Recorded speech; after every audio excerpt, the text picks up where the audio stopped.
This channel does not promote any violent, harmful, or illegal activities. All content provided by this channel is meant for an educational purpose only. Katakhali পাক দরবার শরীফে পীরে কামেল হজরত মাওলানা খাজা আবুল বাশার রহমের ১১তম ওফা দিবস উপলক্ষে এক বিশেষ মাহফিলের আয়োজন করা হয়েছে। এই দিবসটি ১৮ জুলাই পালিত হচ্ছে। অনুষ্ঠানে মিলাদ মাহফিল, সিন্নি বিতরণ, গভীর রাতে জিকিরের ভাব এবং ভাবসঙ্গীতের আসর বসানো হয়েছে। দেশের বিভিন্ন প্রান্ত থেকে বহু ভক্ত আশিকান এই দরবারে এসেছেন। সারা রাত ধরে ভাবসঙ্গীত চলবে ফজরের আজান পর্যন্ত।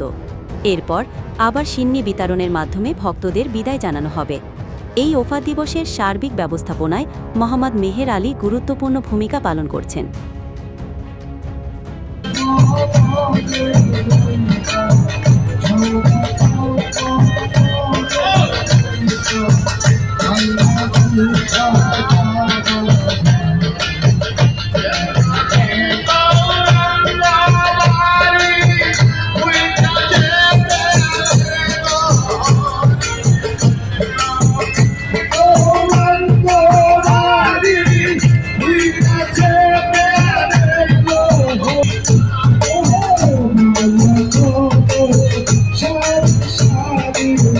Bye.